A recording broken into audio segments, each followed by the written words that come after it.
are jumping in a little bit earlier than we typically do here on your Monday. I do want to let you know that we have some eyes on a situation developing here out near the area known as the Jungle. Obviously, a area where we've seen a large sprawling encampments pop up over the years. This is really where I-90 and I-5 interconnect, and we do see some smoke coming out from this area. This is one of two views that we've seen, obviously bringing out a large fire presence on the ground right now. We're just going to hang with this video and let this kind of play out for you. I will tell you, I see WashDOT Traffic just put on a note simply writing on I-5 northbound off-ramp to I-90 eastbound, milepost 164. There is an incident partially blocking the ramp.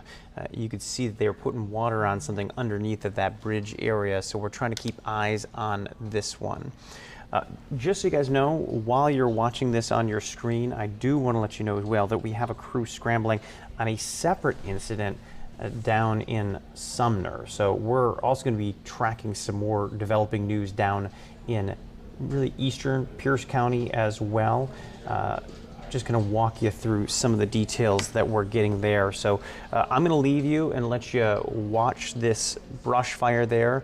Near the area known as the Jungle in Seattle. You see fire crews starting to put water on that once again, on again, off again. Looks like they're looking for some hot spots there. I'm going to let you just kind of hang on this for a minute, and I'm going to behind the scenes be working, pulling out some details about a separate incident involving a train and a vehicle down in Sumner. So stand by and I'll be back with some more details on that momentarily.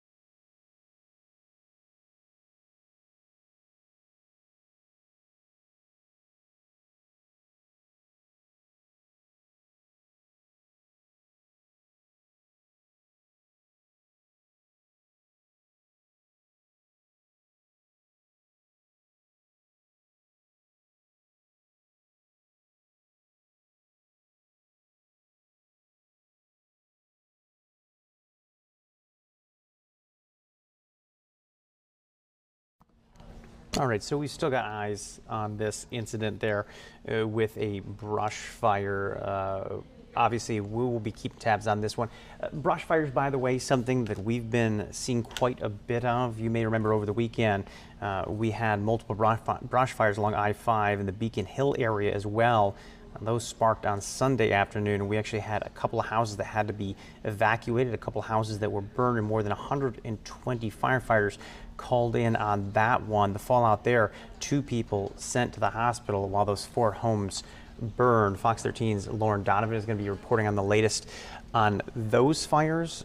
In fact, I believe my producer just threw up some images. This is from over the weekend. So brush fires along I-5, not necessarily new as of Monday morning. We did get a warning from our chief meteorologist, Brian McMillan, that we are going to be kind of hanging around that fire risk area moving forward. Remember, tomorrow is supposed to be a very hot day. I know you're looking at the side of your screen, you might be saying 61 degrees. What are we talking about with fires? We just haven't had enough rain, enough water to really combat what we've been seeing on the ground. So Tuesday could be another day. We've seen some of the danger drop, but it's still dangerous nonetheless. So what you're seeing on your screen, this is Sunday's brush fires that led to 4 homes being burned. And then I'll switch back. Here's the video unfolding right now. This is again where I-5 and I-90 really meet that bridge underneath the area. We don't know what sparked this fire. I did mention earlier, this is that area known as the Jungle. So could it be tied to the encampment? Sure, we don't know. We'll keep an eye on that. Meanwhile, we are tracking a situation down in Sumner right now, a train versus a vehicle accident. We do have a crew that are working their way down there right now. So this is going to be breaking news that's going to be kind of developing throughout the day here on the Fox Local Live desk. We don't have images just yet, so I'm just going to share with you what we do have into our newsroom right now. Sumner, the city of Sumner, tweeting out Maple Street is closed at the railroad crossing due to a vehicle versus train incident. Notice they've got the red marker there. That's where the actual crash took place, and they've marked in yellow the areas that you can use as an alternative to get around in this area. So if you're going to be trying to cross the tracks in Sumner, keep in mind Maple Street is not going to be your go-to. You're going to want to use Main Street or Thompson Street to get across if you're, again, crossing those train tracks. They write, driver has been transported. There will be no access to the traffic avenue from Maple for a few hours for investigation and repairs. So it sounds like this is a situation where it's not only that you got damage in the area, but also you have an individual that had to be taken to the hospital. Look down to the bottom right-hand corner of your screen. You actually see the follow-up that they wrote. The vehicle had a single driver, male in his 20s, who was transported with serious injury. So again, that means car versus train right there in Sumner, and this is going to cause issues for the next several hours. We do have a crew working their way down there. We will be keeping tabs on both these situations. However, right now, what I'm going to do is just kind of hand you off and let you watch this situation unfold. We'll keep an eye on this brush fire on I-90 near I-5. We'll leave you with that. I won't be providing any commentary until we jump back in or get any updates on these things, but we'll just kind of let you hang with that, and we'll talk to you hopefully when we have some more information, and eventually we'll hand you back to our feeds and those other stories that are happening in and around our area. But for a little bit here, we're going to leave you with this view. Again, this is causing issues near I-5 and I-90, and as we learn more information about this, we'll keep you updated.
Hey there, guys. I know I left you just a little bit ago where we were talking about this smoky situation, this brush fire along I-5 near I-90. So we do know that the area has completely blocked off the on-ramp in that area.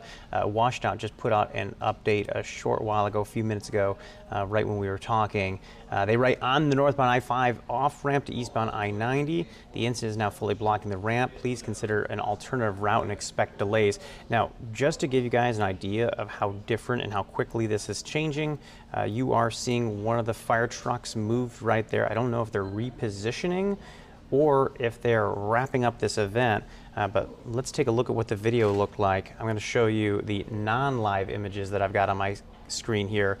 This is what it looked like less than 20 minutes ago. You can see that smoky scene down there, all that smoke billowing up from underneath of the overpass there, and we'll take you back out live.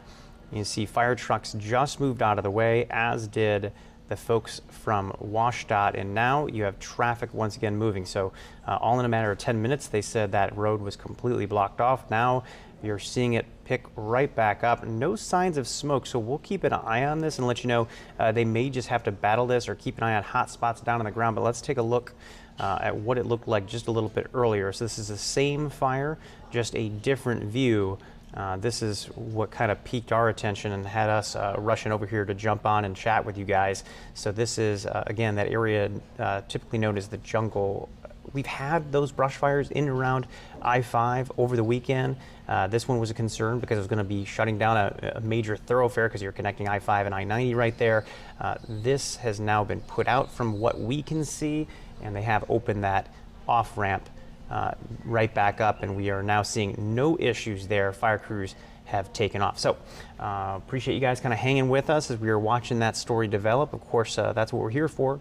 Fox Local Live Desk throughout the day. As we see things happening, we'll jump on and give you updates. That will include the latest down in Sumner as our crew gets there on the ground. I was just mentioning moments ago, we did have that vehicle versus train accident that left one person transported to the hospital with serious injuries. Again, we are still efforting more information on that one. So you'll see us jumping back in once we have a crew on the ground. Hopefully we'll get some more live images bringing in that as well. For now, though, we'll hand you back off to the feed. These are stories that our reporters have been working on the past couple of days in and around the Pacific Northwest.